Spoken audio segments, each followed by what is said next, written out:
Gold trusted gold buyers మీరు తాకట్టు పెట్టిన బంగారాన్ని విడిపించి ఈ రోజు ఉన్న మార్కెట్ ధరకు కొనబడను.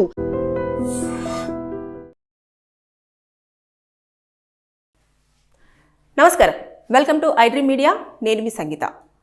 న్యూ ఇయర్ వేడుకల సందర్భంగా సిపి సజ్జనార్ గారు నగర వాసులకు ఒక హెచ్చరికను జారీ చేయడం జరిగింది.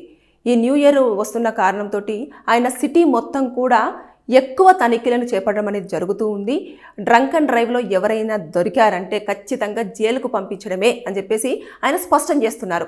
మీరు ఆ ఫెస్టివల్ని ఇంట్లో ఉన్న కుటుంబ సభ్యులతో సెలబ్రేట్ చేసుకుంటారా, లేదంటే జైలుకు వెళ్ళి సెలబ్రేట్ చేసుకుంటారా అనేది వారి చేతుల్లోనే ఉంది అని చెప్పేసి కూడా అతను చెప్పడం జరుగుతుంది. అంటే చాలా వరకు మనం చూసుకుంటే న్యూ ఇయర్ సందర్భంగా ఎక్కడెక్కడి నుంచో ఫ్రెండ్స్ అందరూ మీట్ అవుతూ ఉంటారు. దాంతోపాటు ఎన్ని హెచ్చరికలు జారీ చేసినప్పటికీ కూడా అరే పోలీసులకు దొరుకుతామాలే, ఎందుకు దొరుకుతాము, మనం ఆ గల్లీలో నుంచి వెళ్తాము, ఈ గల్లీలో నుంచి వెళ్దాము అని చెప్పేసి అనుకుంటారు. కానీ ఇక మీదట మీ ఆటలు సాగవు. ఎందుకంటే ప్రతి గల్లీలో కూడా పోలీసుల యొక్క మఫ్టీలో పెట్టడం జరుగుతుంది. దాంతోపాటు ఈ 4 రోజుల పాటు కూడా ఎక్కువ స్థాయిలో ఏదైతే ఉంటుందో ఖచ్చితంగా డ్రంక్ అండ్ డ్రైవ్కి సంబంధించిన టెస్టులు కానివ్వండి, లేదు అనుకుంటే అబ్జర్వ్ చేయడం కానివ్వండి, ఇలాంటి సమయాలలో ఎక్కువ గొడవలు కూడా జరిగే ఆస్కారం ఉంటుంది. దానికోసం అని చెప్పేసి పోలీసులను ఎప్పటికప్పుడు అప్రమత్తంగా ఉండమని చెప్పేసి పై అధికారులు వారికి సూచించడం జరుగుతుంది. ఇక మీదట రెస్టారెంట్స్ కానివ్వండి, హోటల్స్ కానివ్వండి, పబ్బులు కానివ్వండి, ఏవైనా ఉన్నా సరే రాత్రి 1 గంట వరకు మాత్రమే నడపాలి. దాని తర్వాత క్లోజ్. 1 గంట ఖచ్చితంగా ఏదైతే ఉంటాయో వాటికి అన్నింటికి తాళాలు వేసేసి అక్కడి నుంచి ఎవరు కూడా ఉండకుండా వెళ్ళిపోవాలి అని చెప్పేసి కూడా వాటికి సూచించడం జరుగుతుంది. ఒకవేళ పోలీసుల యొక్క ఏదైతే హెచ్చరికలు ఉన్నాయో వాటిని తిరస్కరించడమో లేదంటే పాటించకపోవడమో చేశారంటే ఖచ్చితంగా ఏదైతే రెస్టారెంట్ కానివ్వండి, హోటల్స్ కానివ్వండి, తర్వాత పబ్బులు కానివ్వండి, ఏదైనా సరే వాటిని సీజ్ చేస్తాము అని చెప్పేసి కూడా స్పష్టంగా ఆయన చెప్తున్నారు. ఇక అక్కడ ఎవరైనా 1 గంట దాటిన తర్వాత కూడా ఇంకా ఓపెన్ ఉందిరా భయ్, మనం వెళ్ళేసి తిందాము లేదంటే తాగుదాము అని చెప్పేసి కనుక ఫ్రెండ్స్తో వెళ్ళారు అనుకోండి, మిమ్మల్ని కూడా పోలీసులు వారి అదుపులోకి తీసుకొని ఒక 3 నెలల పాటు జైలు శిక్ష విధించే అవకాశాలు ఉంటాయి.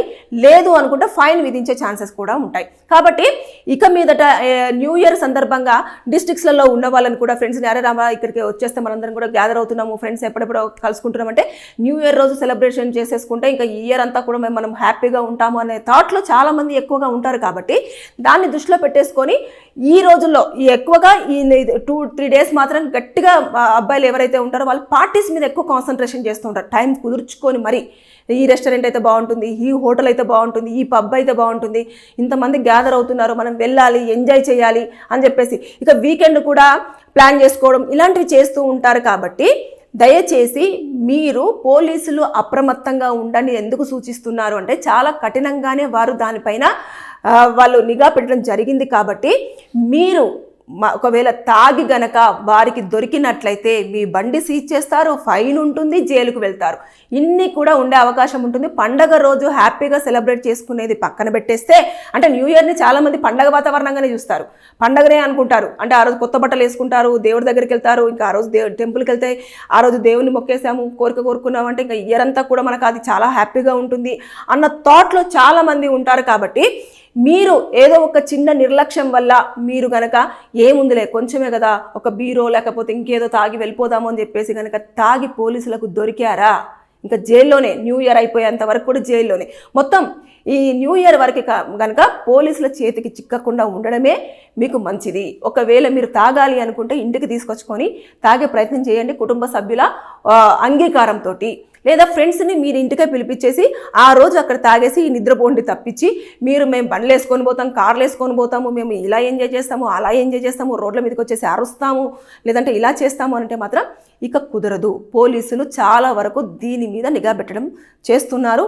ఇకపోతే పోలీసులకు కూడా దీని మీద చాలా వరకు చెప్తున్నారు. అంటే హైయర్ అఫీషియల్స్ కూడా మీరు ఎవరు దొరికినా సరే, ఎంత పెద్దవారైనా సరే ఖచ్చితంగా వారిని మీరు అరెస్ట్ చేయాల్సిందే, తీసుకొచ్చేసి జైల్లో పెట్టాల్సిందే అని సూచిస్తున్నారు. కాబట్టి మనము ఎవరైనా సరే ఎంజాయ్మెంట్ అనే దాన్ని మనం చాలా కొంచెం లిమిటెడ్గానే చేస్తే చాలా మంచిది. తాగేసిన తర్వాత మనం ఎవరైతే అబ్బాయిలు ఉంటారో కొంచెం కంట్రోల్ తప్పి గొడవలు చేయడము, చేతిలో ఏది ఉంటే దాంతో కొట్టడము, దాడులు చేయడము, లేదు అంటే పోలీసుల మీదకి ఎదురు వెళ్ళిపోయి నీకు తెలుసా నువ్వెవడు అని చెప్పేసి ఇలా మాట్లాడడము. ఒక గవర్నమెంట్ ఎంప్లాయ్ అతను, సో ప్రజల కోసము అతను సేవ చేస్తున్నాడు అనే దాని కిందనే కన్సిడర్ అవుతుంది. కాబట్టి తెలియని మత్తులో ఇలాంటి ఘోరాలు జరిగినాయి అనుకోండి, అనవసరంగా చిన్న కేసు నుంచి కాస్త వెళ్ళేసి పెద్ద దాంట్లో ఇరుక్కునే అవకాశాలు ఉంటాయి.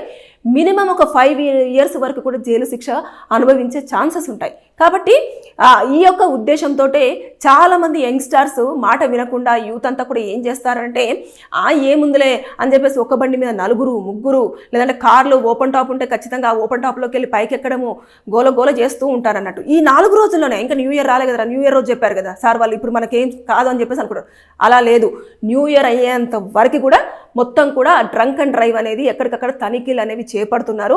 బండి విషయంలో కూడా అంటే ఈ టైంలో ఎక్కువగా గాంజా కూడా సప్లై అవుతుంది, డ్రగ్స్ కూడా సప్లై అవుతాయి అనే ఉద్దేశంతో మొన్న రీసెంట్గా చూస్తే హైదరాబాద్లోనే అనుకుంటాను బండి యొక్క సీటు కింద మొత్తం గాంజా పెట్టుకొని వచ్చేసారు. అవి దొరికాయి కూడా పోలీసులకు.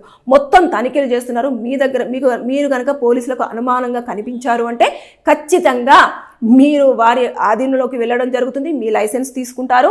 మిమ్మల్ని వారికి క్లియరెన్స్ అయ్యేంత వరకు కూడా మీరు జైల్లోనే కూర్చోవాల్సి వస్తుంది. వారు పర్మిషన్ తీసుకునేది తీసుకొచ్చుకుంటారు. లోకల్ మెజిస్ట్రేట్ దగ్గరికి వెళ్ళేసి మేము ఇతన్ని కొన్ని రోజుల పాటు అంటే ఇలా చేసి అల్లరి చేశాడు కాబట్టి లేదంటే ఇలా జరిగింది కాబట్టి మేము మా యొక్క స్టేషన్లోనే మా పరిధిలోనే పెట్టడం జరుగుతుంది అని చెప్పేసి చెప్తారు. లేదు అనుకుంటే ఏం చేస్తారు, కోర్టుకి తీసుకెళ్ళేసి ప్రొడ్యూస్ చేసేసి మేడం ఇతన్ని అక్కడ లేదంటే సార్ ఇక్కడ పెట్టేస్తే బెటర్ అని చెప్పేసి అన్న ఫీలింగ్లో జైల్లో రిమాండ్కి పంపించే అవకాశాలు కూడా ఉంటాయి. అనవసరంగా న్యూ ఇయర్ మొత్తం కూడా ఆ యొక్క హ్యాపీ మూడ్ అంతా కూడా కొలాప్స్ అయిపోయి సాడ్గా అయ్యే అవకాశాలు ఉంటాయి. కాబట్టి దయచేసి సిపి సజ్జనార్ గారు ఏదైతే సూచించారో మీరు ఈ న్యూ ఇయర్ అయ్యేంత వరకు కూడా జాగ్రత్తగా వాళ్ళు చెప్పే హెచ్చరికలను విని వాటిని పాటించి ఇంట్లో ఫ్యామిలీ మెంబర్స్తో సెలబ్రేట్ చేసుకోవడం అన్ని రకాల శ్రేయస్కరం అనేది నేను కూడా చెప్తున్నాను. Thank you.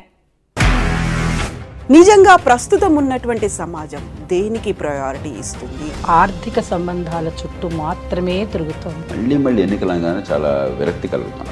మంచి అనిపిస్తుంది కదా, లేడీస్ కూడా ఛాలెంజింగ్ జాబ్స్ చేసినప్పుడు చాలా బాగుంటది. ట్రాఫిక్ అసిస్టెంట్స్ గా నియమించిన ట్రాన్స్జెండర్స్ అందరితో సాల్యూట్ చేయించుకుంటున్నారు. ఫుడ్ డెలివరీ ఇవ్వటానికి వెళ్ళినటువంటి డెలివరీ బాయ్ అనిల్ పై కళ్ళ ముందు